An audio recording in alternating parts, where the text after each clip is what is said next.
Hello दोस्तों, veterans नमस्कार। मैं दीवान सिंह। मैं आपको बताना चाहूँगा कि एलआईसी के केस की अभी मेरे पास कोई अपडेट नहीं है। मैं ट्राई कर रहा हूँ, मैं खुद ही कन्फ्यूज हूँ। इसकी सुनवाई 11 को थी या 12 को, कल हो गई या आज है। मेरे को कुछ ऐसा लग रहा है कि शायद इसकी सुनवाई 12 को थी, पर anyway I am just trying to give you the latest update. लेकिन अगेन, जिस प्रकार पेंशन अपडेशन का केस इतना इंपॉर्टेंट है, उतना ही माननीय सुप्रीम कोर्ट में आर्मी का एक एक्स 62 के नाम से केस जाना जाता है, वो पड़ा हुआ है और उसकी सुनवाई हुई कल 11 तारीख को। और उस केस की जो फाइनल तारीख है, फाइनल जजमेंट के लिए कहा गया है 8/12/2026 को। उसका कोई अपडेट है? मेरे पास बार बार फ़ोन आ रहे हैं कि सर उसका ऑर्डर आया कि नहीं आया, आया कि नहीं आया।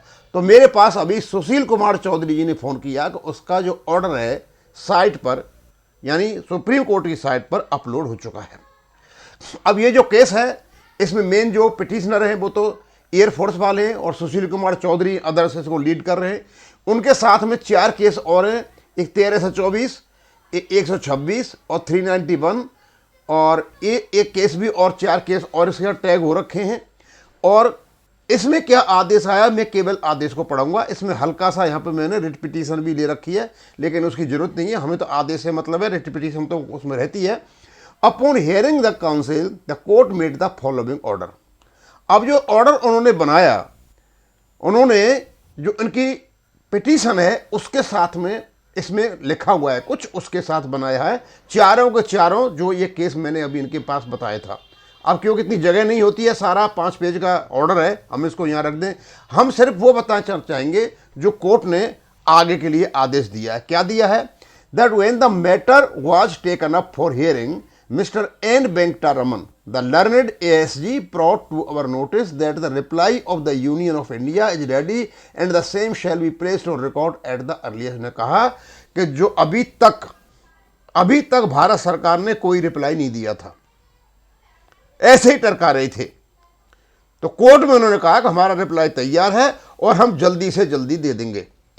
तो मैंने बताया था, सुशील कुमार चौधरी ने बताया था कि कोर्ट ने उनसे कहा है कि आप 2 दिन में अपना रिप्लाई दें।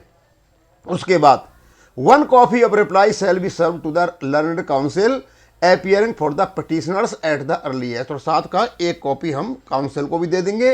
If the petitioners would like to file a rejoinder affidavit to this they may do so within a period of 1 week. और उसका रिजोइंडर देने के लिए पिटिशनर को 7 दिन का टाइम दे दिया है। Post these matters for further hearing, आगे की फर्दर हियरिंग के लिए 8/12/2025 को। अब ये केस बिल्कुल लाइन पे आ गया है, अब सुनवाई शुरू हो गई है, जल्दी इसका फैसला हो जाएगा। For the mean time there shall not be any recovery. इसमें क्या था कि कुछ जो पोस्ट 62 के लोग थे, उनको जो ऑप्शन 1 के हिसाब से जो पेंशन का था, 62 से पेंशन ले रहे थे, उनकी रिकवरी शुरू कर दी थी, उस पर भी रोक लगा दी है और सारा काम इस प्रकार का है। तो इसका मतलब ये होगा, अब जो केस आने वाला है वो लाइन पे है, इसकी सुनवाई होगी और 8/12/2025 को इस पर बहस होंगी। अब किस प्रकार का एफिडेविट भारत सरकार की ओर से आता है वो भी देखा जाएगा। और अब ये लाइन पे आ गया और हम तो चाहते हैं कि मेरे ख्याल में ये मार्च से पहले शायद ये मार्च से पहले ख़त्म हो जाएगा। और इतनी सी सूचना देनी थी क्योंकि सुप्रीम कोर्ट की साइट पे अपलोड हो गया है और 8/12/2025 को इसकी सुनवाई शुरू होगी। और इसमें 4 जो है पिटिशनर्स हैं, मेन पिटिशनर सुशील कुमार चौधरी जी हैं और उस एयरफोर्स वाले हैं और 4 कुछ नेवी वाले हैं। इस प्रकार ये जानकारी मुझे आपको देनी थी। अभी मेरे पास ये जो ऑर्डर है माननीय सुप्रीम कोर्ट का, ये सुशील कुमार चौधरी जी ने भेजा था अपलोड करने के लिए। थैंक यू, धन्यवाद।